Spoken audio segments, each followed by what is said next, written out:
Buenas tardes, amigos de la Caja de Pandora. Hoy estamos aquí en el cuarto congreso de alimentación viva y consciente en Barcelona, y pues estamos conversando con Loli Curto, que es naturópata, especialista en dietética oriental, fitoterapia, Yasu y Feng Shui. Poca cosa, se dice rápido, pero es un montón de cosas. Ella ha presentado un taller que se llamó Alimentación como Medicina Preventiva, que el nombre lo dice todo, la importancia que tiene la alimentación en nuestra vida. Y pues agradecerte que compartas con nosotros este espacio y nos cuentes un poquito cómo va tu trabajo y cómo nació, un poquito que nos cuentes de tu trabajo y qué te inspiró el título de esta taller, ¿no? Bueno, el título del taller, cuando me llamaron para si quería hacer esta colaboración, pensé que como es un congreso en el que se habla mucho de salud y de alimentación, son los dos grandes temas, pues, y yo me dedico justamente a los dos relacionándolos, dije pues vamos a ver cómo utilizamos la alimentación no ya como sistema curativo, porque un poco lo que presenta la gran mayoría son opciones para curar anomalías, sino como sistema preventivo, que me parece un poco diferente, ¿no? El enfoque, aunque nos dedicamos también a la curación, pero básicamente el énfasis me gustaría ponerlo en la prevención. Entonces por eso dijimos, es un taller para explicar las bases más básicas de cómo se mantiene la salud, un poco, que es las 4 pautas para mantener la salud. Esta ha sido el taller. Sí, ¿y cuáles son esas 4 pautas que tú crees son más claves? A ver, como muy bien has dicho antes, todas las técnicas que yo he estudiado son orientales, son de procedencia oriental. Aunque parecen diferentes, en realidad todas se pueden unir porque todas forman parte de la filosofía oriental y todas tienen la misma base teórica. Entonces, la teoría oriental siempre propone llevar una vida sana, cuidarte muchísimo antes de estar enfermo, o sea, prevenir más que curar. Por ejemplo, uno de los libros más antiguos que hay de medicina china, que se llama un tratado de medicina para los pobres, dice una frase que a mí siempre me ha gustado mucho, dice, tomar medicinas cuando ya te has enfermado es el equivalente a cavar un pozo cuando tienes sed. Es como decir, cuando ya has hecho el gran desastre, luego esperas que con una pastilla se solucione, cuando en realidad deberías preocuparte cuando estás bien, porque es ver un poco y aprender cómo se maneja la salud. Entonces con unas pautas básicas pues la gente podría prevenir muchas enfermedades, y un poco la intención era dar estas pautas. Y me preguntas cuáles son estas pautas, pues bueno, siguiendo la filosofía oriental,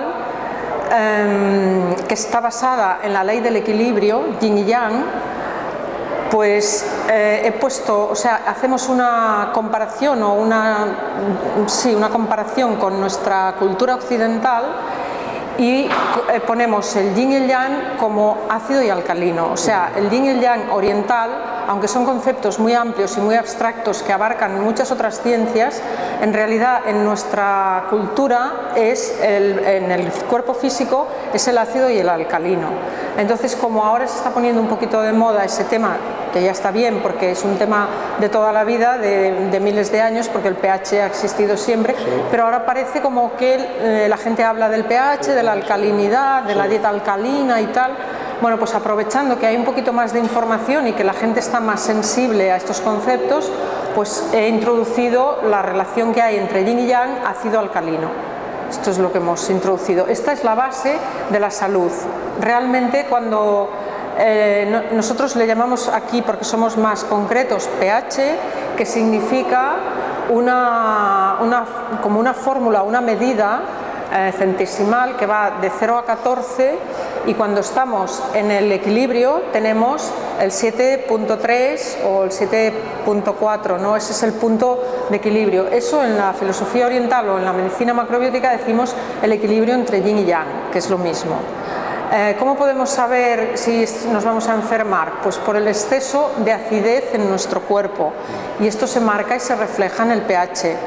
Cuando pasamos de 7,3 o 7,4 más arriba, nos estamos alcalinizando, y cuando bajamos más abajo nos estamos acidificando.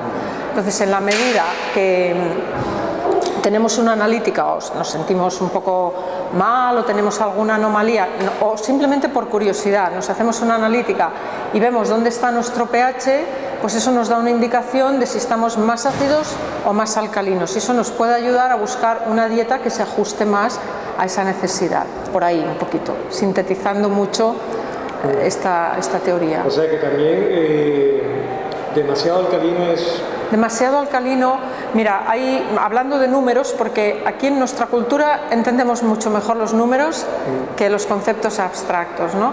Entonces, si hablamos en números, diríamos que cuando el pH llega a 7,8, se puede producir la muerte por alcalinicidad. Es una alcalinicidad ya muy fuerte y se puede producir la muerte. Y cuando el pH baja a 6,9, ahí ya también se produce la muerte. O sea, la muerte está en esos dos extremos y entre medio está la salud. Y se puede producir la muerte por exceso en un lado. Sería el equivalente a decir, puedes morir de frío o puedes morir quemado. Son esos dos extremos y están muy cerca, si nos fijamos, están muy cerca del 7,3, no están tan lejos. Entonces ahí tenemos un margen que nos permite saber si nos estamos acidificando o alcalinizando, aunque vale la pena decir que el 99% se acidifica, porque nuestro cuerpo por diseño es alcalino, pero sus funciones son ácidas. Entonces nuestro cuerpo lucha continuamente por mantener ese equilibrio. Nosotros, seamos conscientes o no, nuestro cuerpo lucha.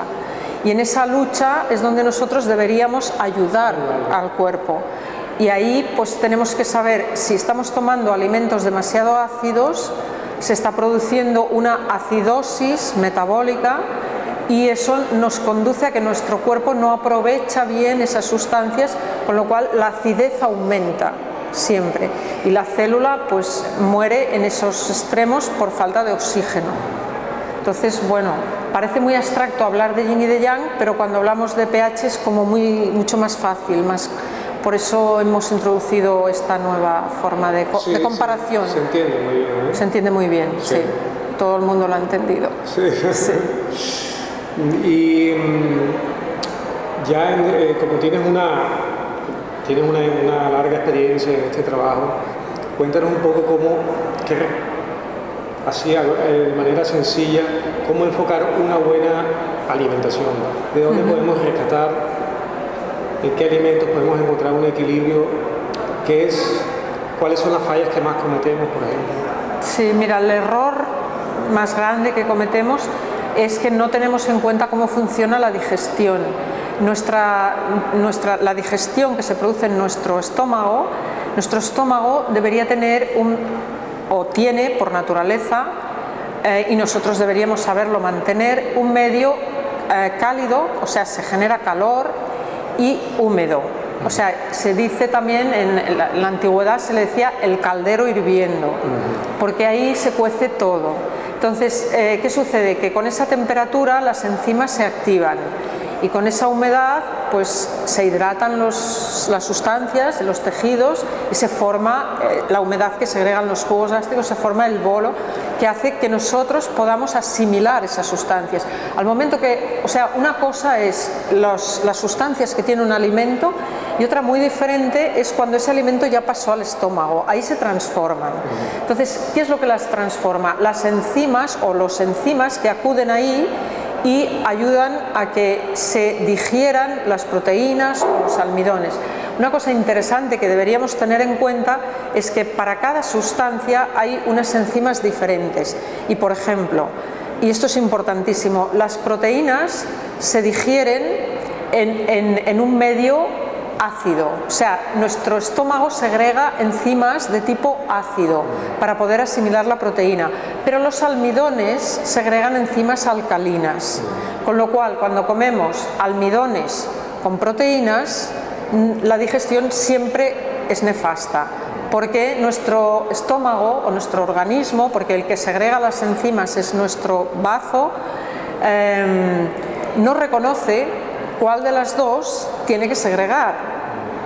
Entonces, a partir de ahí, la digestión no se hace bien y produce una serie de síntomas que todos conocemos: digestión pesada, flatulencias, gases, hinchazón, distensión abdominal, a veces hay náusea, a veces hay muchas personas que tienen restreñimiento, diarrea. Todos esos problemas tienen que ver con la mala digestión.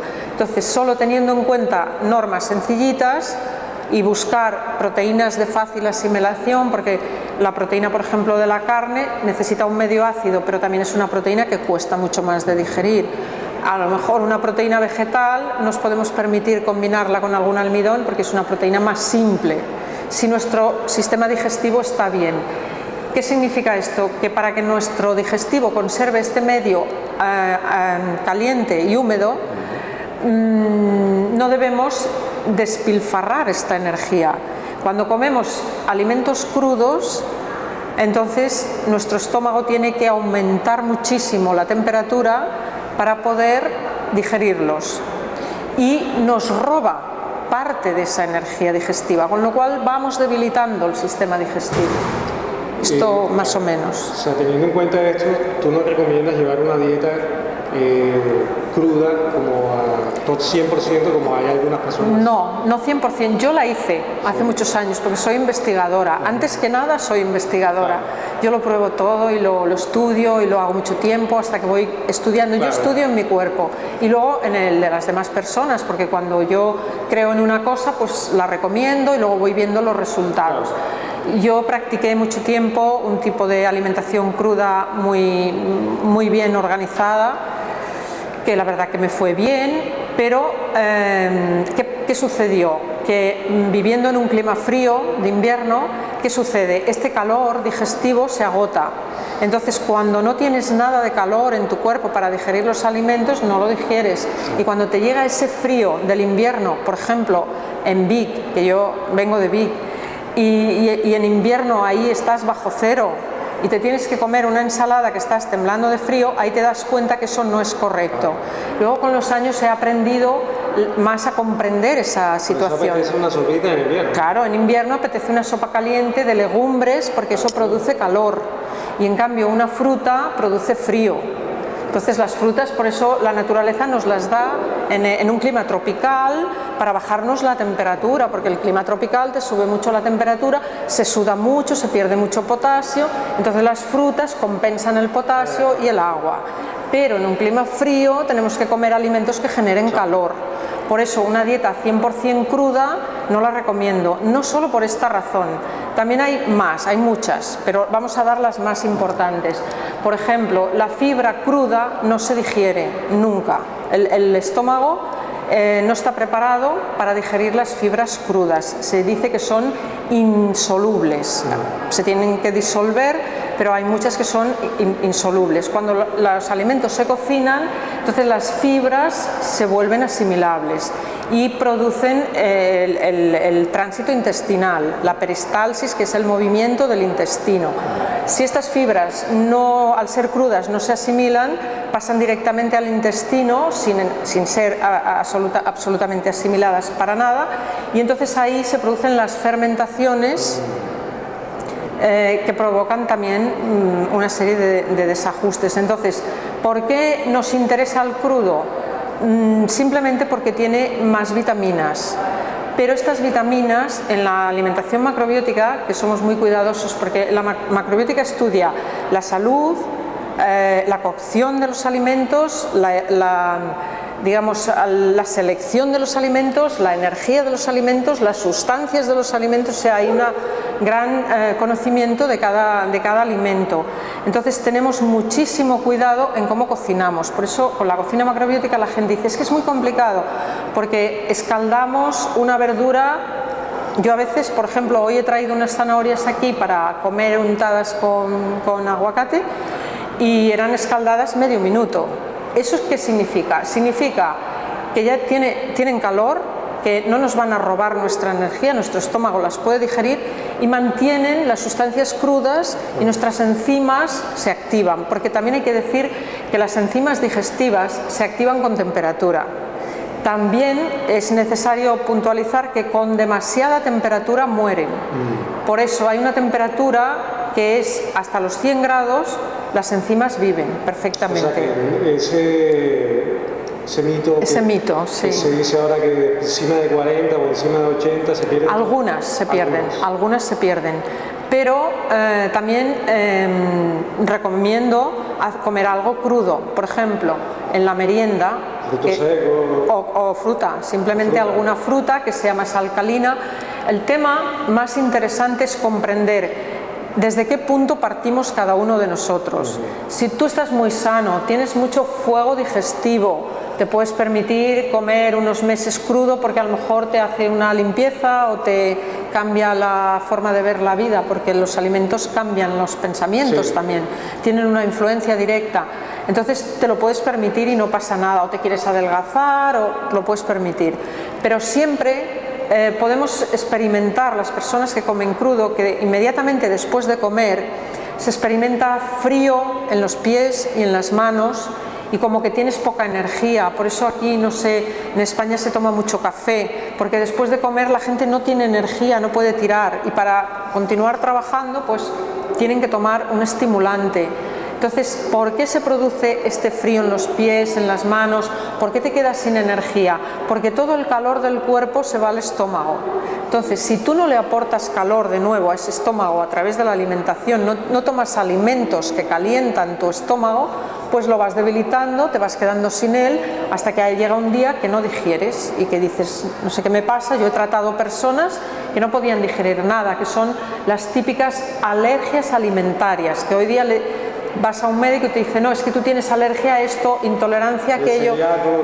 Celíaco solo es al gluten, pero hay personas que tienen intolerancia a la lactosa, no asimilan la proteína, no asimilan nada. Yo he conocido personas, yo he tratado personas que solo comían un alimento porque no podían comer nada más. ¿Y por qué han llegado a ese extremo? Han perdido todo su fuego digestivo. Y los hemos recuperado pues con una dieta macrobiótica a base de alimentos perfectamente cocinados. No es ni excesivamente ni crudo, es buscar el punto. Sí que es cierto que por encima de los 50 grados hay enzimas que ya no se producen, pero en cambio se producen otras síntesis. O sea, no hay que obsesionarse, porque también el cuerpo es como un laboratorio alquímico y depende mucho de todas sus funciones biológicas, pero también de cómo te sientes, de cómo piensas, de la temperatura exterior. Si estamos en un clima caliente, pues y hace mucho calor, puedes comer frío, porque aunque te baje la temperatura no pasa nada. Pero si estás en un clima con mucho frío, pues lo correcto, lo aconsejable para mantener tu salud, pues sería eso, porque la medicina preventiva o lo que pretendemos transmitir con la prevención es más que nada, no solamente es un mundo de sustancias donde dices, no, mira, he comido todas las vitaminas, he comido todo. No, es un mundo más bien de energía. Tengo toda mi energía. Me veo capaz de subir al Tibidabo y volver a bajar corriendo, porque tengo y conservo toda mi energía. Eso es importantísimo y eso no se le da valor. No tiene nada que ver con las sustancias, porque los alimentos también tienen campo electromagnético. Entonces, cuando vamos a seleccionar un alimento es importantísimo, desde el punto de vista macrobiótico, es la única ciencia que conozco que tiene este criterio, pues vamos a ver qué campo electromagnético tiene ese alimento y cómo ese campo electromagnético llega a nuestro campo electromagnético y lo nutre.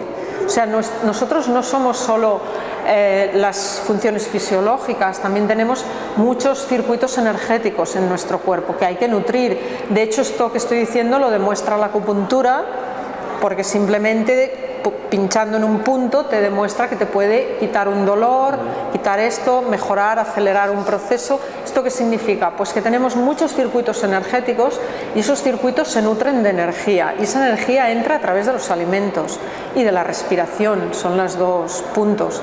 Entonces es importantísimo saber qué alimentos generan qué energía y si con ese alimento yo estoy alimentando la parte de mi mente, la parte de mis pies Cada alimento la energía va a una zona diferente del cuerpo, y por esto me gustó tanto la dietética oriental, y me gusta tanto porque ellos tienen estos métodos intactos. Todavía puedes estudiar todo esto, y hay libros de hace 5.000 años. Está ese conocimiento disponible, ¿no? Sí, y aquí lo hemos perdido, y ahora mismo pues tenemos una sociedad que experimenta. Sí. ¿Qué opinión tienes del sol, el prana y el agua de mar como alimentos? El sol es la base de la vida. Todos los alimentos absorben el sol, porque hay gente que piensa, no, directamente del sol. No todas las personas ni todos los cuerpos están preparados para convertir la energía del sol en sustancias digestivas en el estómago. No sabemos hacerlo, no todo el mundo lo sabe hacer. Que haya alguien que lo pueda hacer, yo no lo pongo en duda porque sé que es así.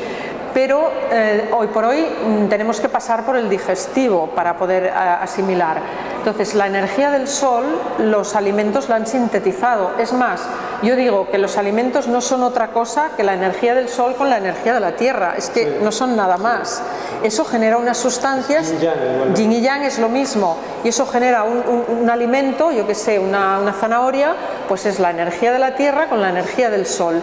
Y eso nos lo da la naturaleza ya preparado para que lo podamos digerir.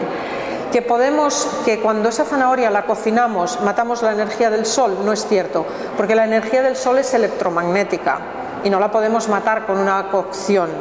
Lo que matamos con la cocción es la vitamina C, que es así, que es soluble y se pierde con el calor. Se disuelve en el agua y se pierde con el calor. Sí, por eso te lo pregunté, porque antes claro, los canales de energía, ¿no? Por eso la energía, los alimentos tienen campos electromagnéticos que van incorporados, y de hecho esto con la cámara Kirlian se ve.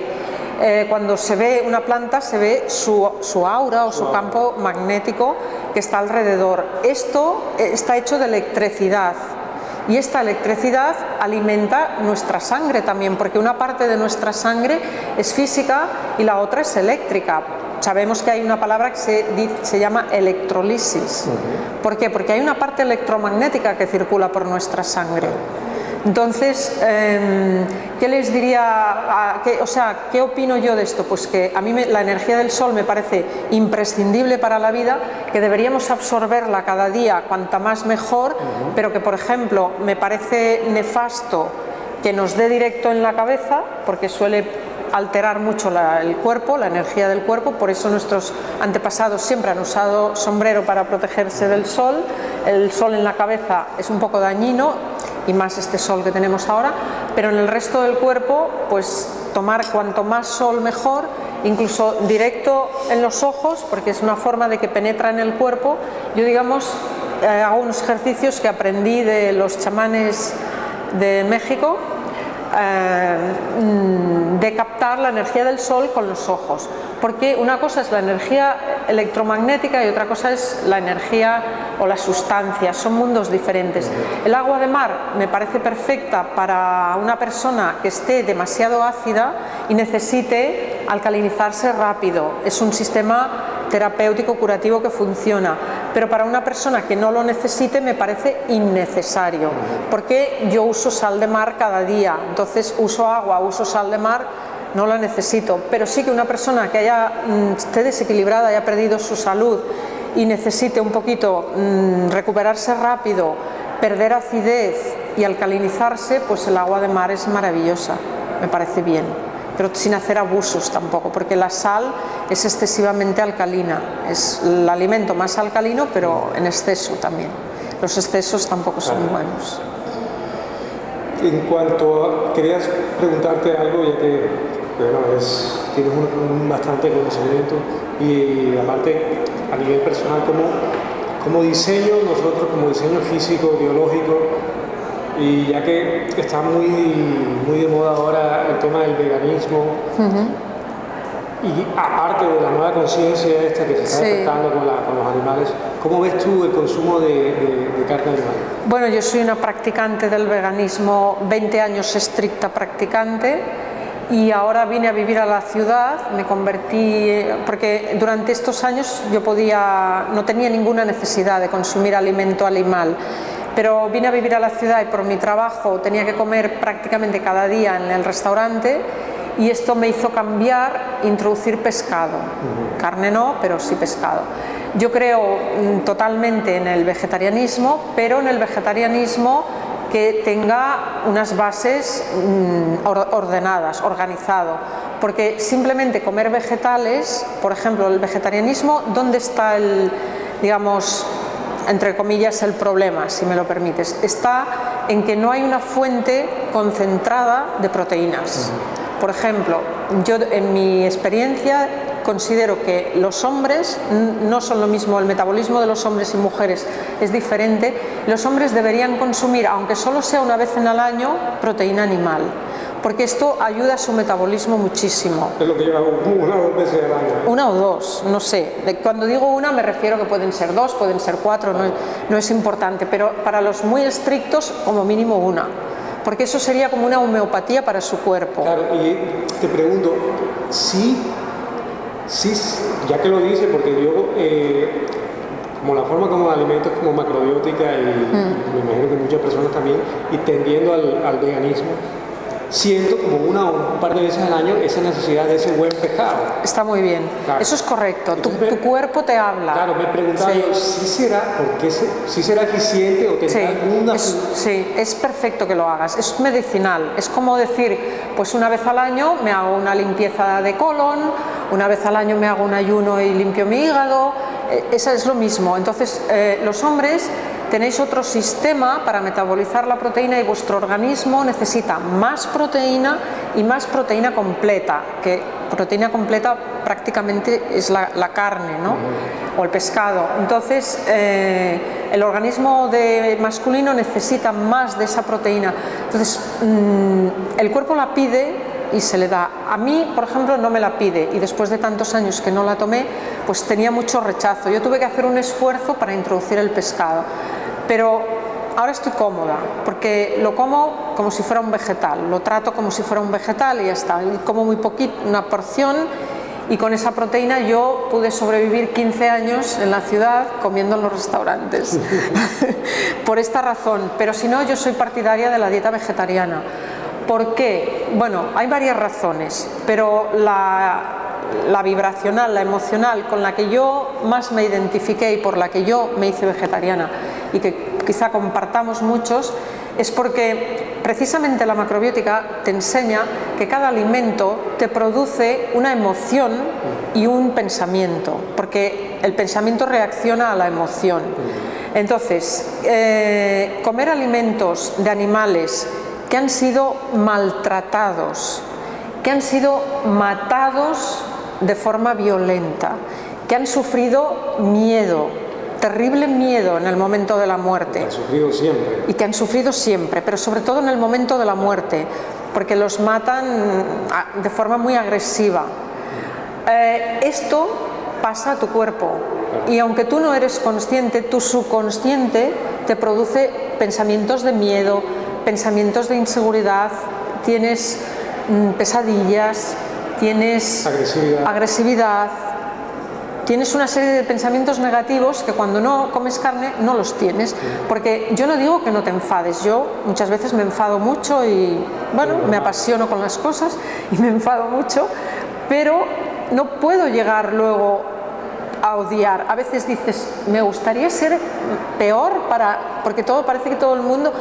Pero no puedes porque no tienes esa energía en el fondo. Sí, a veces te gustaría y no te sale, porque enseguida eso como que te agota esa energía. Sí. Te das cuenta que para mantener ese pensamiento tienes que desplegar tanta energía que yo no la quiero gastar, porque es un mal gasto. Yo digo, si toda la gente le diese tanta pereza enfadarse, seríamos todos pacíficos, porque yo me enfado de golpe, puedo gritar, pero me sale hacia afuera y se acabó. Pero yo no puedo mantener eso, no lo puedo mantener mucho rato, porque eso me cuesta una energía y como soy consciente de mi energía, no quiero, no malgasto mi energía. Entonces yo estoy a favor del vegetarianismo, pero también tengo que decir que hay mucha gente que entra en el vegetarianismo y sustituye la proteína animal por la proteína animal directa, como es carne, pescado, por subproductos derivados de los animales, como por ejemplo los lácteos.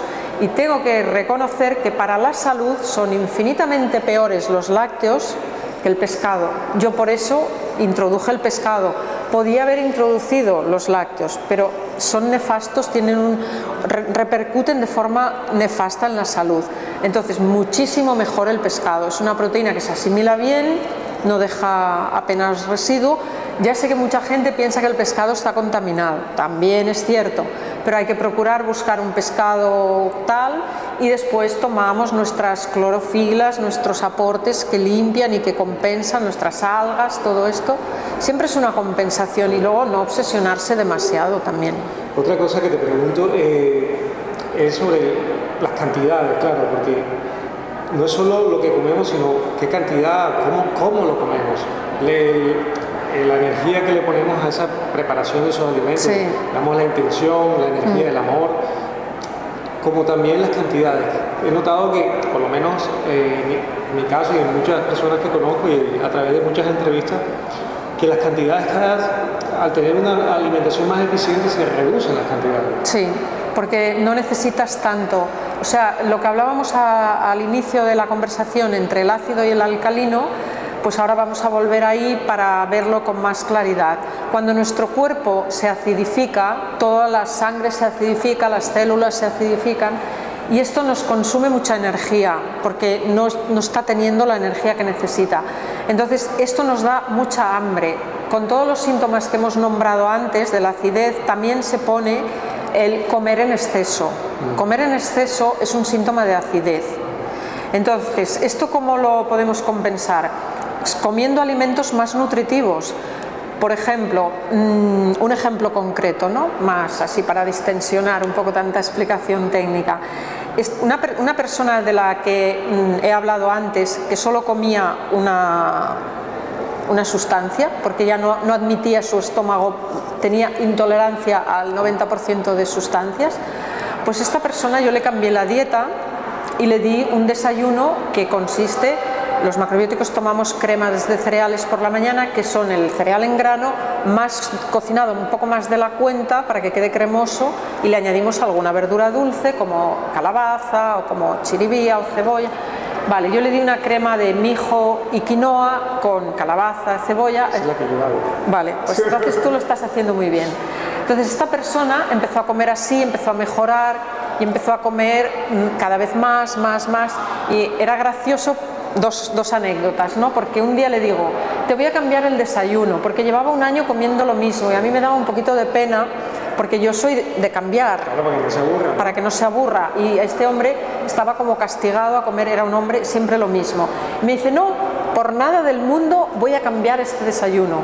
Dice, porque yo tengo un trabajo toda la mañana en un sitio que no me puedo apenas mover, dice, y antes yo tenía continuamente que levantarme para ir a comprarme algo, un croissant o algo, porque me moría de hambre. Dice, ahora yo desayuno y aguanto hasta las 3 de la tarde. No tengo ni que beber ni que comer, dice, y aunque haga frío, que a veces trabajo en la calle, aguanto. Dice, esto es lo que he descubierto con tu desayuno, no lo voy a cambiar nunca. Es cierto, igual me sucede a mí. Sí. Es el desayuno que yo hago.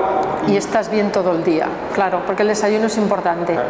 Y otra cosa, otra anécdota divertida, porque claro, a veces se entienden mejor las cosas cuando ves la realidad, ¿no?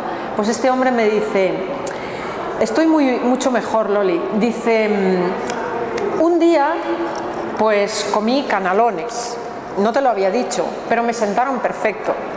Otro día me fui a una fiesta y comí, yo qué sé, hamburguesa en el McDonald's, me sentó perfecto. Quiero decir que... O sea, que tuvo una sanación. Claro, él me lo decía como si hubiera cometido un pecadito y no se atrevía a confesármelo porque decía, me va a reñir, pero para mí fue muy positivo, porque dije, no, maravilloso, si te sentó bien, maravilloso, no. Yo simplemente es porque al principio lo tuve que cuidar mucho y no dejaba comer nada hasta... ¿Con esto qué quiero decir? Que se recupera la capacidad digestiva, que todas esas intolerancias que hay por ahí, que le dicen alergia, intolerancia. Todo se puede revertir. Todo se puede revertir con una buena dieta equilibrada. Sí. Y que entonces a partir de que reviertes eso, incrementas tu energía, pues luego ya eres tú un poco el que vas decidiendo cuándo te puedes permitir hacer un gasto extra de energía. Es un poco como la economía, es lo mismo. Sí. Porque con la economía hacemos exactamente lo mismo y lo hacemos bien. Pero en cambio con el cuerpo no lo hacemos. Hay que aprender a leer los mensajes. Los mensajes. El cuerpo nos habla continuamente y la mayoría de veces no le hacemos caso, pero hay personas que son muy sensibles y que le hacen caso siempre. Entonces estas personas difícilmente se enferman porque el cuerpo siempre te va diciendo. Cuando sueñas, yo tengo clientes que a veces me dicen, no, es que yo sueño con un bistec casi crudo. Digo, cómetelo, yo no me lo comería, a mí me daría mucho asco, por ejemplo, para mí me matan si me hacen comer eso, pero eso no tiene nada que ver, que a otro le va a sentar bien. Yo una vez también tuve un cliente que tenía un eczema en la cara, con mucho picor y mucho calor, y llevaba meses que no podía ni dormir de lo horrible que era. Me acuerdo el primer día que vino a mi consulta y llegó tarde, y yo ya me iba a comer y le dije, te visito después de comer, y me dice, ¿y ahora yo qué hago? ¿Dónde voy a comer? Digo, vete a un restaurante y pídete un bistec de ternera. Claro, esta persona pensaba que yo le diría, pídete, pues yo qué sé, un arroz integral o vete a un vegetariano. Y le digo, pídete un bistec de ternera, porque algo que he aprendido con la medicina, pues que no hay barreras y que los alimentos todos son útiles. Entonces yo sabía que con ese bistec se le calmaría el picor de la cara. Y me dice, ¿cómo me puedes decir eso? Llevo meses soñando con un bistec, pero no me lo he comido por miedo a empeorar. Digo, no, cómetelo, cómetelo. Dice, me has dado la felicidad más grande del mundo. Y se fue a comer el bistec y cuando volvió dice, es cierto, no me pica más la cara. Cosas así, sencillas. Quiero decir que a mí no me interese la carne o que no me guste o que yo no la... Claro, no es una cuestión de religión ni de... No, para nada. Ni de positiva, ¿no? Es de higiene del cuerpo, claro, simplemente, y de higiene emocional también, para de alguna forma, pues... perdonarles la vida a los animales, claro, porque si podemos vivir sin matar los animales, claro, pues yo, por ejemplo, no sé, a veces oigo un tema muy polémico, que ya sé que es muy polémico, como el tema de los toros, y yo misma digo, pero ¿y los animales que matamos para comer cada día? ¿Por qué no nos fijamos en eso? Podríamos, yo no digo que haya que ser vegetariano, pero no es necesario comer carne cada día, es innecesario. Entonces, si es innecesario, podríamos reducir y habría muchos animales que no morirían cada día. Y aparte lo que yo siento en este aspecto es que al manejar o al trabajar una alimentación mucho más sensitiva, mucho más consciente, podemos permitirnos comer de vez en cuando, muy pocas veces, como este tipo de animales. Y la matanza no sería tan grande, no existiría, porque realmente pudiéramos... Sí, animales que ya sabes que tienes que sacrificar. Cómo se maneja la industria alimenticia, cómo maneja este tipo de tratamiento para cubrir una demanda exagerada. En cambio, la dieta de hoy día, la dieta americana, entre comitas, que es la dieta que van copiando el resto de países del mundo, un poco ha sido la dieta, pues es una dieta terriblemente ácida, con excesivas grasas y excesiva proteína. No es necesaria tanta. No hace falta. Podemos vivir con poquito. Sí. Es saber manejar más bien la energía, porque a veces comemos mucho, pero desgastamos mucho más.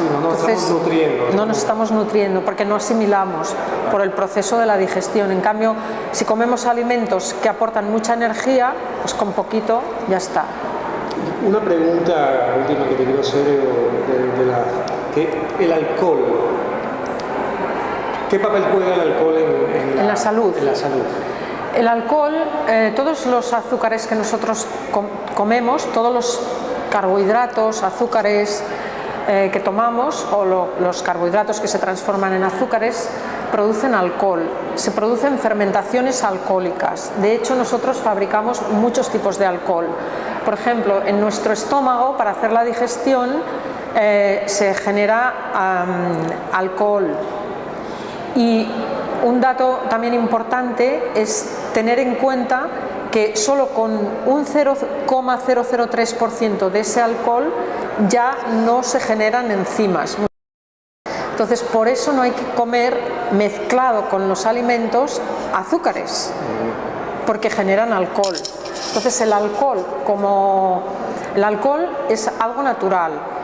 El alcohol que fabrica nuestro cuerpo es necesario, pero no debemos darle excesivos elementos para que fabrique en exceso, porque cuando hay un exceso de alcohol hay un exceso de sustancias que trabajan excesivamente también, y esto altera la acidez de las células. Por eso el alcohol tiene sus controles, es natural, es necesario, nosotros lo necesitamos, pero con pequeñas medidas. Entonces, las fermentaciones alcohólicas se utilizan medidas pequeñitas, y de hecho el alcohol extra que podríamos tomar sería medicinal si la medida fuera así, sería medicinal, pero como sobrepasa es perjudicial. Entonces el alcohol, nuestro cuerpo genera mucho alcohol. Claro, o sea, ya naturalmente... De forma natural, sí. Claro. No es necesario aporte, pero también en el caso de los hombres que tienen otro metabolismo, también considero que de vez en cuando un poco de alcohol de buena calidad. Cuando digo de buena calidad, por ejemplo, pues yo que sé, ginebra suele ser casi siempre de buena calidad, porque yo que me dedico a los aceites esenciales, a entender cómo funcionan las destilaciones, pues la ginebra siempre es destilación de enebro, porque es más barato así que adulterarla. Entonces, ginebra o whisky de calidad, tomar un poquito. Los macrobióticos recomendamos el sake, porque es el vino de arroz. El vino no lo recomiendo tanto porque absorbe muchísima energía y te deja sin energía. Ya sé que mucha gente dirá, están en contra porque es nuestro patrimonio. El típico... Pero podréis experimentar que en una comida, cuando hay vino, cuando acabáis la comida, no os podéis poner a correr o a trabajar, imposible, porque el vino te absorbió toda la energía. Yo, por ejemplo, nunca lo utilizo. Yo utilizo la cerveza. La cerveza es muy adecuada para mezclarla comiendo, y alcohol extra no utilizo, porque bueno, de joven había bebido tal y considero que ya mis tasas de alcohol ya son suficientes. No es que bebiera mucho, pero bueno, durante años bebía un poquito. Las mujeres no necesitamos tanto el alcohol, pero el alcohol también es medicinal. Si toda nuestra tradición de herboristería y de alquimia y de todo esto, se utiliza el alcohol porque es un dispersante de la energía. O sea, por ejemplo, tú tienes una comida muy pesada que no la puedes digerir porque has comido mucha carne, tomas un poquito de alcohol y eso se dispersa. Entonces eso te favorece. A veces, alguna vez lo he hecho, de tomar un poco de sake o algo de alcohol si noto que he comido mucho o muy pesado, que me noto, digo algo, no tanto por mucho, sino por incompatible, porque notas que esa digestión no se está llevando a cabo correctamente. Entonces el alcohol también estimula la secreción y dispersa muchísimo la energía, que si tú notas una pesadez, pues te la dispersa. Pero claro, es en unas dosis. Yo me gustan mucho los objetos antiguos y colecciono cositas, y tengo cristalería antigua muy bonita, que me gusta, cositas que guardo muy bonitas, y realmente yo tenía toda una colección de vasitos de cristal así que pensaba, ¿eso para qué debía ser? Claro, es que esa era la medida medicinal.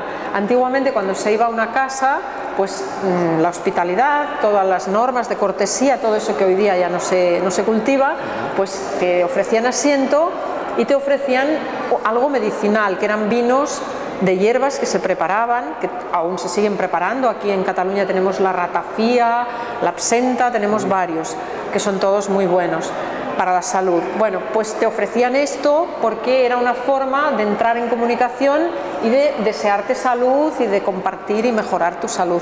Pero era esta dosis, no era... Los vasos estos así se han hecho ahora con el famoso Cuba Libre de los años 60 o de los años 50, no sé en qué momento apareció el Cuba Libre, entonces una bebida exagerada. Pero el alcohol, bueno, como todo tiene las dos caras, todo tiene las dos caras, siempre. La macrobiótica es lo que me ha enseñado. Entonces vale la pena conocer lo positivo y lo negativo y ver qué priva uno sobre el otro, qué es mejor, si vale la pena arriesgarse, porque claro, la parte negativa de los alimentos nadie te la explica y la tiene. Hoy mismo hablábamos en el taller del tomate. El tomate es una solanácea, tiene sustancias tóxicas, pero nos hemos habituado y lo utilizamos como si nada. Pero la solanina, que es un tóxico, pues antes no se usaba. En cambio, tiene muy poco, sí, pero tiene. En cambio, cuando se cocina, desaparece. Y cuando se cocina, pues el licopeno aumenta, que es un antioxidante que ayuda muchísimo al antienvejecimiento. Pues solo es cuando se cocina, 5 veces más. Y si es crudo, no. Por eso, que lo crudo, lo cocido, yo recomiendo que seamos prudentes, que nos informemos bien, que estudiemos con nosotros mismos las reacciones de una cosa y de la otra, entonces podamos decidir. Y esta sería mi recomendación, ¿no? para todo el mundo. Pues muchas gracias, Loli, por todo esto que has compartido con nosotros. Quería hacerte una última pregunta y si tú quieres comentar algo más. Pues... Sí, por mí encantada. Yo también os quiero agradecer porque oportunidades de poder hablar de estos temas no hay tantas, abiertamente me refiero, y bueno, pues yo también he disfrutado pudiendo comentar con toda naturalidad cosas. Sí, me ha encantado todo lo que nos has contado. En cuanto, es una tontería, pero el agua, el beber agua durante la comida o fuera de la comida. Bueno, la medicina oriental consideramos que la aportación extra de agua debería ser innecesaria si la dieta está equilibrada, porque la dieta del día a día contiene mucha agua, es un 95% agua. Tomamos siempre antes de las comidas un caldo de verduras con fermentos, tomamos cremas de verduras, esto en una misma comida, tomamos verduras escaldadas o hervidas, todo tiene muchísima agua, un té, entonces no es necesaria la aportación extra, pero si fuera necesaria sería más recomendable hacerlo fuera de las comidas. ¿Qué quiero decir con este tema del agua? Que hay mucha gente que sufre de exceso de humedad en su organismo. La mayoría, cuando hay exceso de acidez, hay exceso de grasa, hay exceso de líquido retenido en las células, en los tejidos.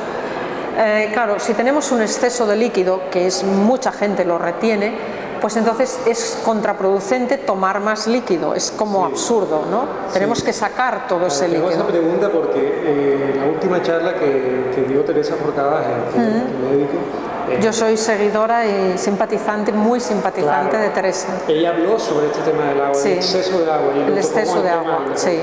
Hay mucha gente que sufre del exceso de agua. Entonces, yo digo, si la dieta no es equilibrada, si la gente come carne para comer, un bistec con patatas, vale, pues es normal que quiera beber luego 1 litro de agua, porque para disolver todo eso se necesita agua. No es que sea lo correcto, es el equilibrio más a mano que tiene el cuerpo, el más fácil, es una forma fácil de equilibrar, pero no es la correcta, porque el agua no aporta energía en ese caso, no aporta la energía que necesitamos. Entonces, si tenemos que tomar un líquido extra de agua fuera de las comidas, es o porque hemos comido demasiada sal, o porque fumamos y tenemos los tejidos muy resecos y deshidratados, o porque acumulamos calor en el hígado, en los órganos internos por fumar o por tomar cosas excesivamente calientes, porque hay gente que se toma el café excesivamente caliente, o porque hemos comido sin alimentos yin, sin sustancias hidratantes, hemos comido cosas muy resecas, como pan, por ejemplo, pan con, yo qué sé, con atún. Eso es reseco y ¿qué sucede? Pues no hay hidratación, entonces el organismo nos pide un extra, pero como estamos hablando todo el tiempo en términos de prevención, pues ahí no hay que llegar. Ya previamente, o si nos vamos a tomar un bocadillo de atún, pues metámosle unas verduras también, que ahora se está haciendo mucho, gracias a Dios, que están poniendo pues verduritas y tal. Metámosle unas verduras o tomemos un caldo tal o tomemos una infusión. Yo que me he pasado mucho tiempo en los restaurantes aquí en Barcelona, pues a veces voy a un restaurante y de primero me pido una manzanilla y me miran raro como diciendo ¿dónde va con la manzanilla si la manzanilla es después? No, la manzanilla es antes porque es como mi sopa caliente que yo no puedo tomar porque en el restaurante no hay sopa. Me tomo la manzanilla y luego ya me como los espaguetis o lo que haya después. Entonces los extras deberían ser de las cocciones de los alimentos o de infusiones o caldos. Si no es así, pues agua, efectivamente. Y nunca en la comida, siempre fuera de las comidas, porque no te deja hacer bien la digestión. Más o menos. Pues no sé si quieres añadir algo, Noli. Un placer, encantado de conocer. Yo también, encantada de estar aquí con vosotros.